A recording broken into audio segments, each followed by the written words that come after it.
afternoon, everybody, and welcome to another edition of the RotoBaller Radio Fantasy Baseball Waiver Wire Series. I'm your host, Anthony Aniano. Happy to be here with you as we take a look at the Week 20 Waiver Wire, the week beginning Monday, August 9th, and take a look at some starting and relief pitchers to help you down the stretch of your fantasy baseball season. Guys, don't forget, head over to rotoballer.com and check out all the great content there. Whether it's DFS, season-long, or both formats, football, baseball, basketball, MMA, esports, NASCAR, PGA, sports betting, rotoballer.com has you covered. And sign up now with any of our premium packages, including that fantasy football package. As you prepare for your football drafts, use the promotional code ACES and let them know Anthony Aniano sent you and save yourself a little bit of money in the process. And weekly fantasy baseball is here, folks. If you love the strategy of season-long fantasy sports, live for the short-term excitement of DFS, then be sure to try out weekly fantasy baseball contests on Owner's Box. Head on over to rotoballer.com/box and sign up today. Our friends at Owner's Box are hooking you up. All new users get up to a $500 deposit match bonus and a free RotoBaller Premium Pass valued at $99. We'll be hosting weekly free roll contests on Owner's Box as well, which are free to enter with lots of awesome prizes to the winners. Head on over to rotoballer.com/box for all the details and sign up today. Okay, everybody. Week 20, August 9th, fantasy baseball home stretch is upon us, and there are some pitchers floating around on the waiver wire who could potentially help you, whether starters or relievers. Okay, 4 starters I have for you today to work that waiver wire. Quantrill of the Cleveland Indians, coming off at the best start of his young season. 7 innings pitched against Detroit, 10 strikeouts on August 6th. 33% rostered on Yahoo. In his last 19 innings pitched, he has struck out 21 batters. It's 9.95 Ks per 9 innings. His ERA over those 19 innings is 0.47. His whip over those 19 innings is 0.84, and he picked up that win against Detroit. On the season now, he's sitting at 91 2/3 innings with 71 strikeouts. Not a huge strikeout rate. It's only about 18% of the batters he has faced. But he has pitched to a 3.14 ERA. The expected ERA is high, though. It's 4.58, so there might be a little cause for concern. Okay, 3 wins on the year, a whip of 1.24, batting average against a 2.45. But I am willing to take the flyer on the first-round pick of the Indians back in 2016. Young pitcher, went through some growing pains, has been better of late, okay, and continues to be a factor in that Cleveland rotation. Next up, Patrick Sandoval of the Angels. I've mentioned him before, and he's a little bit higher rostered. He's at 53%, a little higher than what we normally talk about here. But the fact that 47% of the leagues are not using Patrick Sandoval makes me have to say something about it. He has been lights out for the Los Angeles Angels. Over the last 19 1/3 innings, 23 strikeouts, 10.7 Ks per 9. Over those last 19 1/3 innings, we're talking about an ERA of 1.86 and a whip of 1.09. He's picked up 1 win over those 19 innings, 3 starts, 3 wins on the season. Now on the season, 91 strikeouts at 82 1/3 innings, 26.7% of the batters he has faced. Now his ERA is 3.39 and his expected ERA is 3.38. I love a match. It's terrific stuff. Or I want that expected ERA lower than the ERA. That's the cause of concern with Quantrill that I mentioned earlier.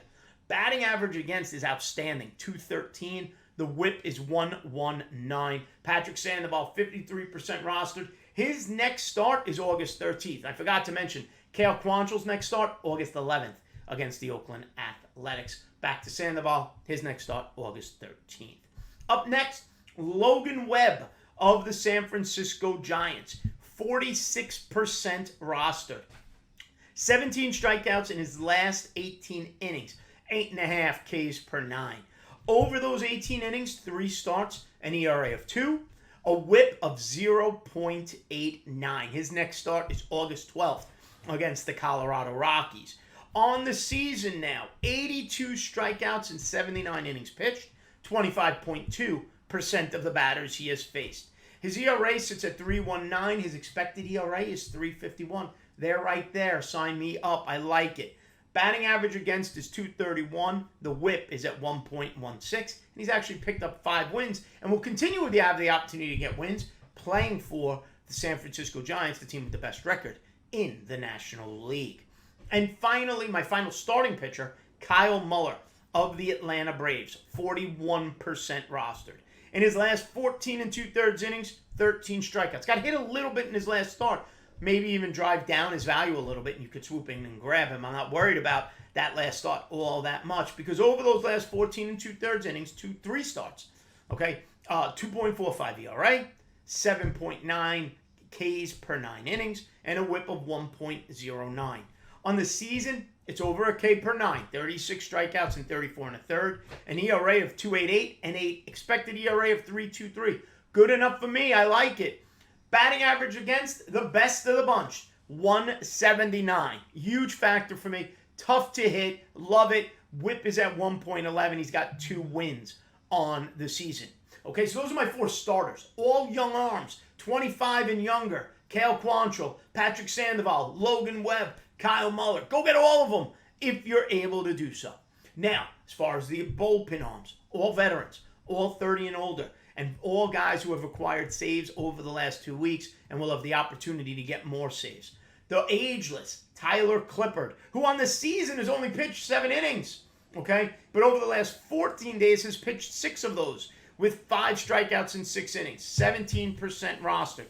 Do I love Tyler Clippard? No. We've done the Tyler Clippard dance. But if it's August 9th and you're looking at your categories and you're trying to make a run to win a fantasy baseball championship and you realize saves is something you can get, Tyler Clippard right now might be the best save option available on your waiver wire since he's only 17% rostered. He does have 2 saves over the last 14 days. The problem with Tyler Clippard, besides being, Tyler Clippard that we've seen him get hit before, does have the opportunity for saves, but those opportunities are going to be few and far between pitching for the Arizona Diamondbacks. Over the last 14 days, his ERA is at 1.5. His whip is at 1. On the season, he's striking out 20.7% of the batters he's facing with an ERA of 1.29. He's pitching some good luck, though.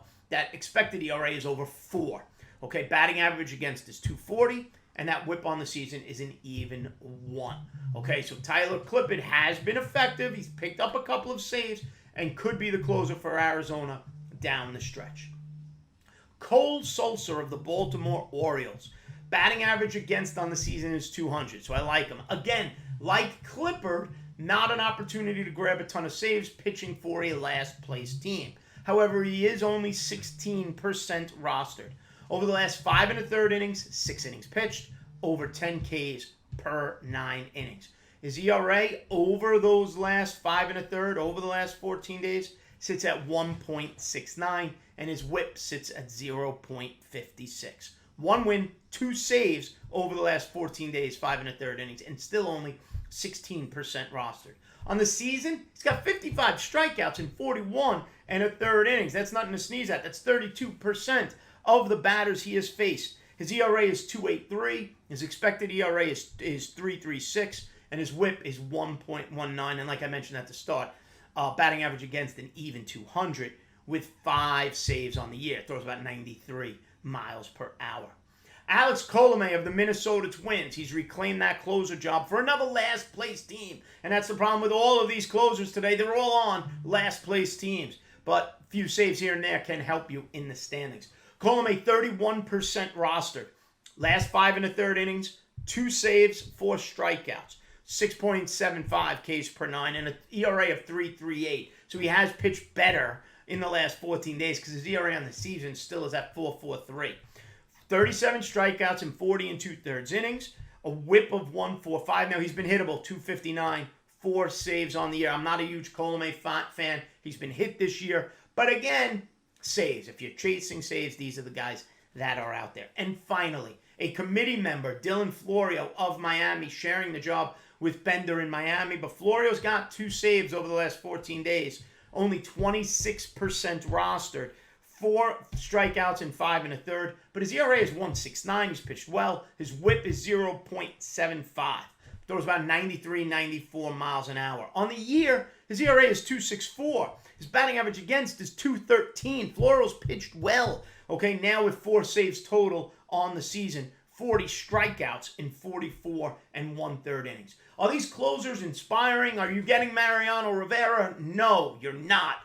But for the next month, month and a half, if they could give you 5 or 6 saves, okay, maybe you have to add 2 of them to chase saves down if that's a category you need help with as you finish up your fantasy baseball season. So starters, give me Sandoval, give me Webb, give me Muller, give me Quantrill. Relievers, give me Sulser, Floro, Colome, and Tyler Clippard are the 4 closers available to give you some saves down the stretch. All right, everybody, if you haven't already, stay right here on the RotoBaller YouTube channel. Check out the hitter ads for week 20 of your fantasy baseball season, or wherever you listen to your podcast, your RotoBaller podcasts as well. All right, and head over, like I said at the start, to rotoballer.com and check everything out. Give me a follow on Twitter at @Aniano Good luck this week. Stay smart. Stay safe. We'll see you next time. Have a good one, folks.